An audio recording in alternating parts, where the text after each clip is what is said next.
So at around 5 p.m. on 12th May 2025, the Indian Armed Forces, meaning the Indian Navy, the Indian Army and the Indian Air Force, announced a temporary pause on the ongoing Operation Sindoor. Now, if you have been living under a rock and if you don't know what Operation Sindoor was, well then Operation Sindoor was the India's counter-terrorism offensive. It was a targeted, surgical and a very precise military operation done by the Indian Armed Forces, the Indian Air Force, the Indian Navy and the Indian Army in response to the dreaded Kashmir's Pahalgam attack. Now, if you don't know how horrific, how evil and how brutal the Pahalgam attack was, I'll recommend you go learn about it a bit, read up on it, because today I'll just want to talk about the Operation Sindoor.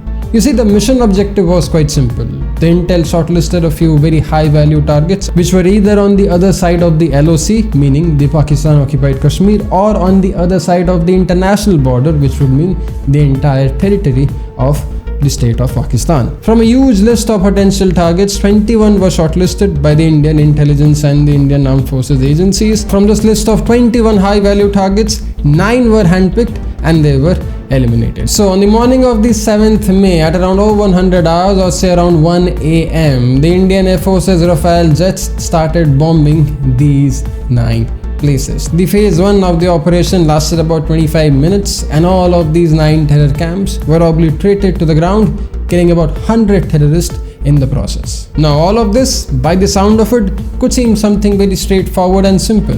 But trust me when I tell you this, it was far from being anything straightforward or simple. You see, unlike the Russia-Ukraine conflict or the Israel-Hamas terror, Pakistan is a nuclear state and Pakistan is also not a militia state. The Pakistani armed forces aren't a group of wannabe militias or wannabe terrorists. They are rather run by professional jihadi generals, which on its own makes them very unique and different. So it's no joke to infiltrate, raid and bomb the terror camps inside a country which has their armed forces. And it's not only that this country has a decent military size, but the thing that makes it worse is this country is also a nuclear state.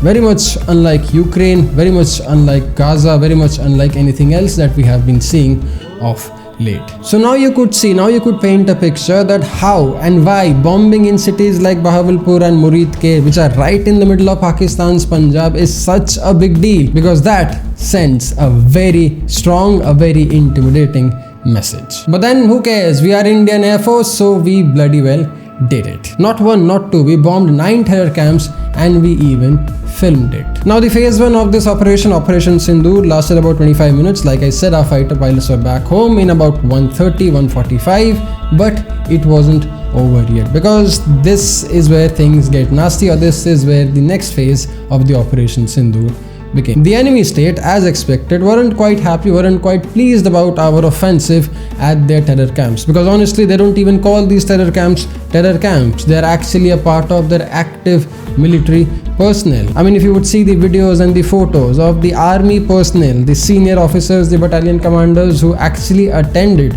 the funerals of these so-called martyred terrorists, will actually blow your mind quite upside down. So the next phase began when the enemy started shelling heavily at the LOC, the line of control. As an aftermath, we lost about 10 to 15 civilians succumbing to these heavy artillery guns and shelling, as they said. But then this is the Indian Armed Forces. It doesn't take shit sitting quiet and do nothing about it. We started selling them back, and we started selling them back hard, probably causing 35 to 40 loss in their armed force personnel, because we were still civilized enough to only target their military posts and sentries across the border. The night dawned in, and this is where things got really heated, really very escalated. The enemy has now started sending drones. So enough drones, thousands of drones targeting our civilians, our temples, and even the defense radars and bases. But then none of them could actually make it out alive, because we have the Iron Dome 2.0, as you should see, as you should try. I mean, if you would have seen Israel blocking out all of the Hamas's rockets and their infiltrated drones, you would be totally mind blown by looking at how the India's air defense system, be it the Air Force air defense or the Army air defense, actually penetrated, actually intercepted, actually destroyed almost 99.9% of the projectiles coming our way. But then the complex air defense system that we have, the complex air grid that we have, multi-layered grid, which is absolutely fantastic to see in real. I mean, people from the border state were literally out on the rooftop filming the majestic way in which our air defense was targeting any and every foreign object they would see in our airspace. Again, be it their small surveillance drones, their UAVs, their unarmed vehicles, or even their damn ballistic missiles. Yes, my friend, our air defense was so robust, the grid was so bloody beautifully built that it did quite successfully, quite magically intercepted their Fateh cruise missiles, ballistic missiles, which were about to do a lot more harm to us if we wouldn't have this beautiful grid at the very first place. That was pure magic. I mean, if you would have seen it, we couldn't be more proud of it. I even tweeted about it, I even put up a story. That was probably one of the best things I have seen live, the way our air defense worked, and the way one could even call it the modern, real, active Iron Dome 2.0 or 3.0, whatever that it may be. But you see, targeting, intercepting and eliminating these UAVs, these drones and these missiles were only one half of the puzzle. Because there weren't one or two drones, ladies and gentlemen, they were coming in thousands, and they were coming in hot at our military bases, at our community places, religious places, residential areas, and everything that you could think of. I mean, seriously, honestly, hats off to my border state folks. I don't know what kind of resilience these guys have.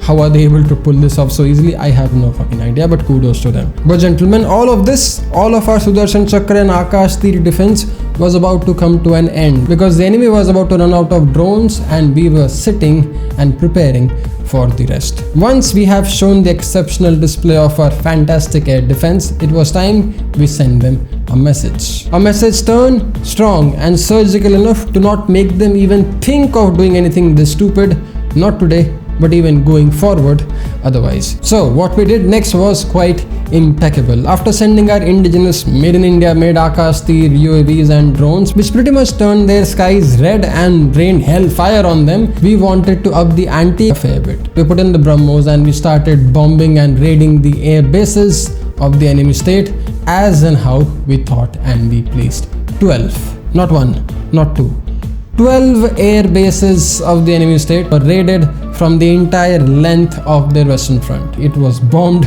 and it was bombed like they haven't seen it coming otherwise. And we ended up obliterating 3 of their air bases to such an extent that they are till date not operational, as they say. And trust me, they tried hard. They tried very hard to penetrate our airspace, to come inside our territory and bomb some of the military installations, but they just couldn't get through our air defenses. Our army's long-range artillery and the air force's long-range missiles started bombing every possible post across the border. There were explosions everywhere, there were missiles everywhere, and the scene was so drastic, the scene was so dreaded that I don't know how much time would it take for somebody in that air base or for somebody in that border post to actually get over the trauma that has been caused by such devastating air raids. So left with absolute no option, the enemy state started running around seeking help and possibly get an intervention. The DGMO, the Director General of the Military Operations of the enemy state, called our DGMO at around 3 PM and asked for an immediate ceasefire because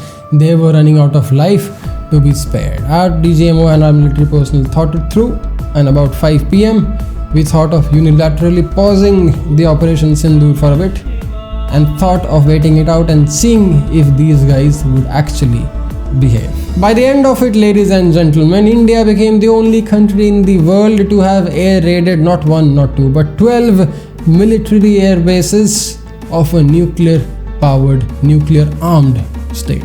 By the end of it, the Indian Air Force emerged as the 3rd strongest air force in the world, not largest, strongest air force in the world according to the global military ranking and global military strike power, right after Russia and United States. By the end of it, the domestic, the Indian, the Make in India military complex saw an enormous rise, enormous interest in the reliable, economical and effective air defense and missile equipments. Now this was the brief, this was the narrative, this was the piece we all must keep in mind, we all must never forget. Because ladies and gentlemen, the moment we take our focus away from the sheer scale, the sheer impact and the sheer size of this massive operation of counter-terrorism that we have probably done ever in the existence of our 80 years as an independent country, you would undermine every piece of work, you would undermine every armed forces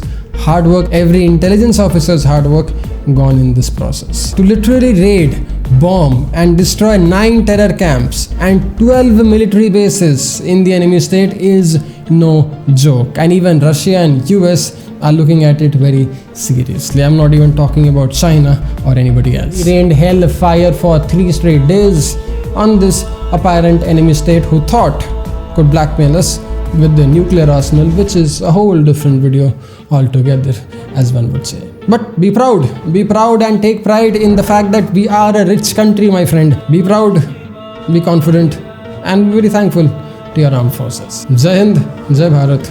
Until next time.